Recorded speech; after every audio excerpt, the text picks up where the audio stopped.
Hi friends, welcome to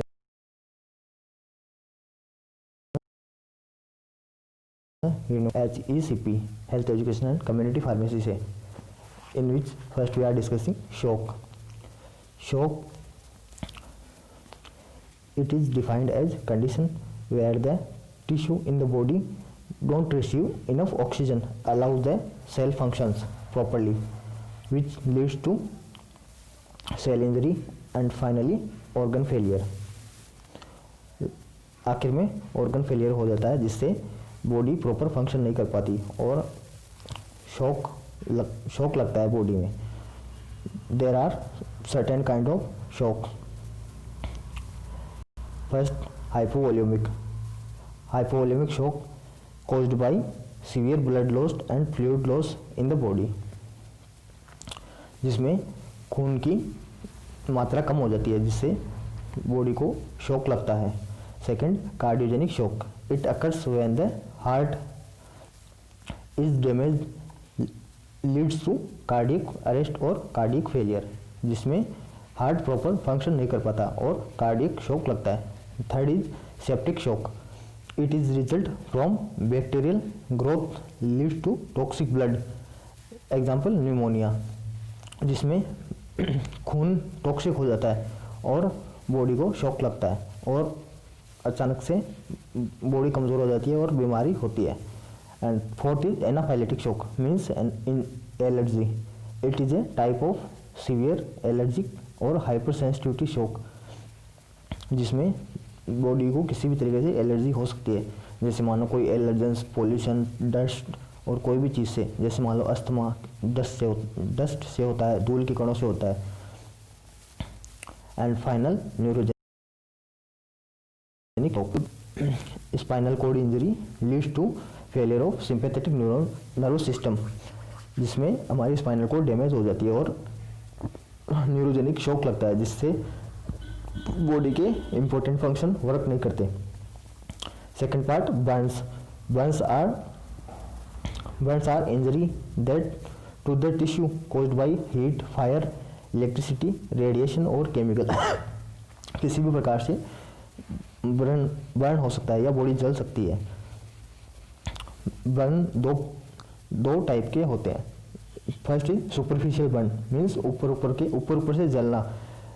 it involves only outer layer of skin, means इसमें skin की outer layer ही damage होती है, which results into redness, मतलब लाल skin होना, swelling, सूजन, hardness, mild burn, ATC, जो मतलब कि आग से या हीट से किसी प्रकार से हो सकते हैं. एंड दूसरा है सीवियर बर्न.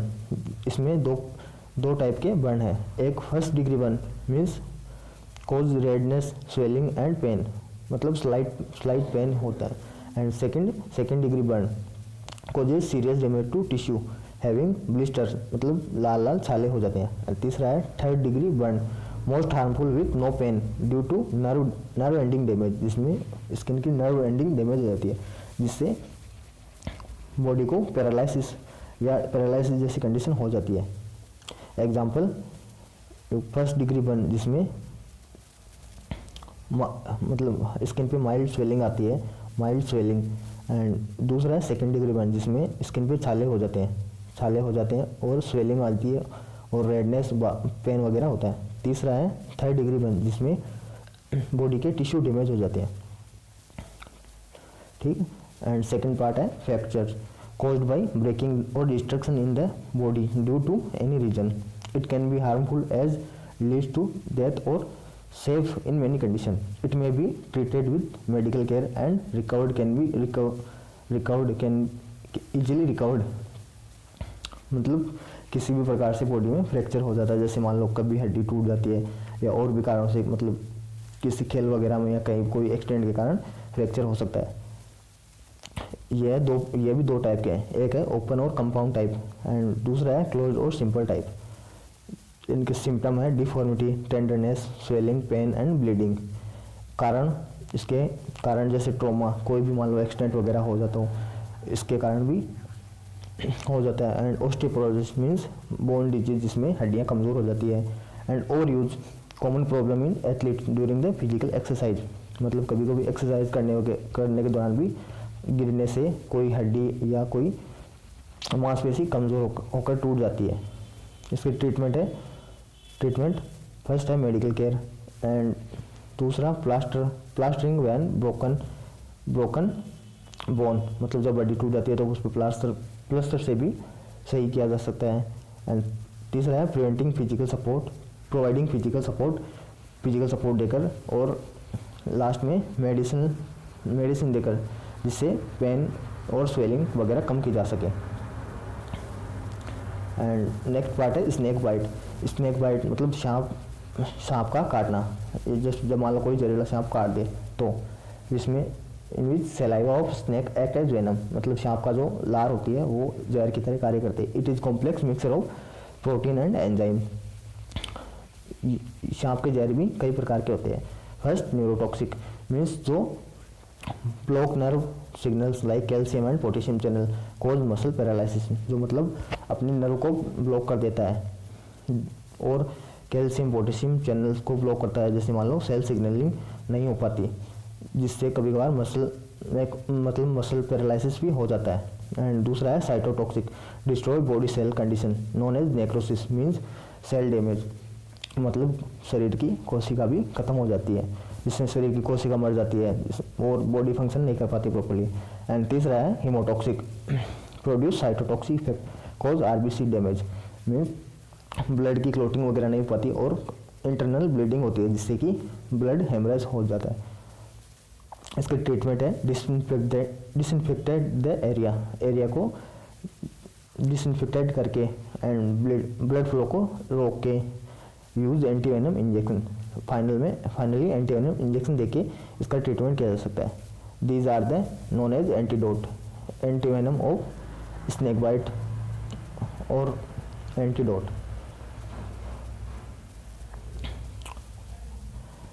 एग्जाम्पल, जैसे मान लो सांप का माउथ दो तरीके से होता है, एक तो फ्लैट होता है, एक मतलब चौड़ा होता है, एक फ्लैट होता है और एक छोटा होता है। ये तो नॉन वेनमस स्नेक है। इसका एग्जांपल है रेड रेंसर और ये वेनमस है रेटल स्नेक। जैसे मान लो ये वेनमस वाला स्किन पे काटता है तो इसके दो दांत दिखते हैं और इसके मतलब दांतों की बाइट दिखती है, और नॉन वेनमस के मतलब चारों ओर के दांत दिखते हैं, ये नॉन वेनमस होता है। एंड आखिरी पार्ट है food poisoning is caused by eating contaminated food, मतलब कोई भी संक्रमित फूड खाने पर फूड पॉइजनिंग होती है। Mainly caused by salmonella group of bacteria means salmonella group of bacteria ही मैक्सिमम इसका कारण होता है। इसके सिम्टम है nausea, vomiting, diarrhoea, cramping, pain and fear. Treatment है use of emetics means antiemetic drug का यूज़ करके अपने जीआईटी ट्रैक को क्लियर करके इसका इलाज कर सकते हैं। और ड्रिंक प्लेंटी ऑफ फ्लूइड, मतलब खूब सारा पानी पी के भी फूड पॉइजनिंग का इलाज किया जा सकता है। And final part of our topic is resuscitation method और cardiopulmonary resuscitation means CPR. It is artificial respiration method used when patient or person unable to inhale the air means किसी भी तरह से अगर पेशेंट को कोई एयर लेने में मतलब श्वसन में कठिनाई हो तब ये इस मेथड का रेस्क्यूटेशन मेथड का यूज़ करते हैं। ये भी दो प्रकार का, एक तो है मैनुअल मेथड, एक है इंस्ट्रूमेंटल मेथड जिसके भी कई टाइप है। पहला है स्केफर method known as obsolete. It is obsolete method in which gentle pressure over the lower part of thorax at the rate of about 15 times a minute is given. Example like patient को मतलब पेट के बल लेटाते हैं उस पर पीछे की तरफ से दबाव लगाते हैं, जिससे कि वो उसके लंग्स को कंप्रेशन मिले और वह एयर इनहेल करे, और पीछे से भी वापस से दबाव लगाते हैं और वह एयर इनहेल करता है। यह बहुत पुराना मेथड है इनहेलेशन का। एंड दूसरा है मैनुअल टाइप मेथड में दूसरा है Sylvester method, air in which air is expelled from the lungs by pressing the arms over the chest. Means patient को पीठ के बल लेटाकर उसके हाथ उसकी छाती पर दबाते हैं जिससे वह सांस लेता है, और फिर बाद में हाथों को आगे करके दबाते हैं जिससे कि उसके लंग्स पे दबाव पड़ता है और वह उसके फेफड़े एयर इनहेल करने की कोशिश करते हैं। और इंस्ट्रूमेंटल मेथड का पहला है drinkers method in which by using drinkers tank means negative pressure ventilator. It is type of negative pressure ventilator in which patient can be entered in pressure ventilator tank और pressure tank.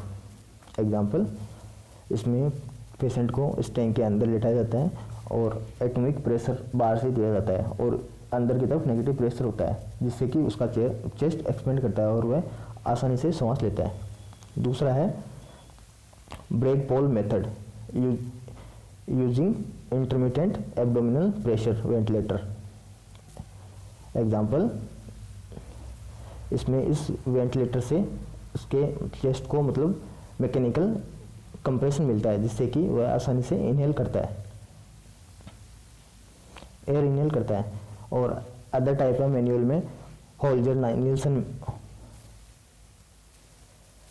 Nielsen method, mouth to mouth method और Eve's rocking method.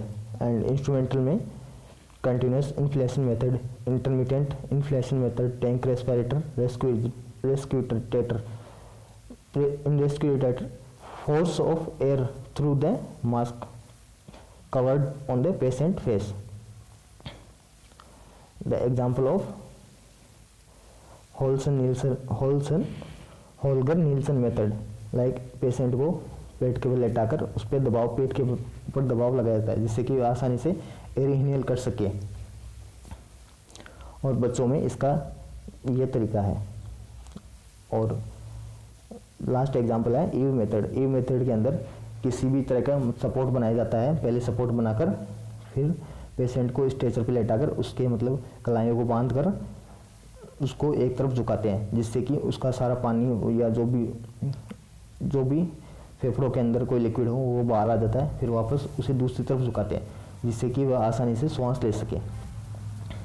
ठीक है friend, at last world first aid day is observed during 11 September 2020 or every year it observed on 11 September. World First Aid Day. Be a hero, save lives. Means सब लोगों को first aid आना चाहिए जिससे हम कभी भी किसी भी ज़रूरतमंद की जान बचा सकें। Thank you friends, thank you for watching. Please subscribe and share.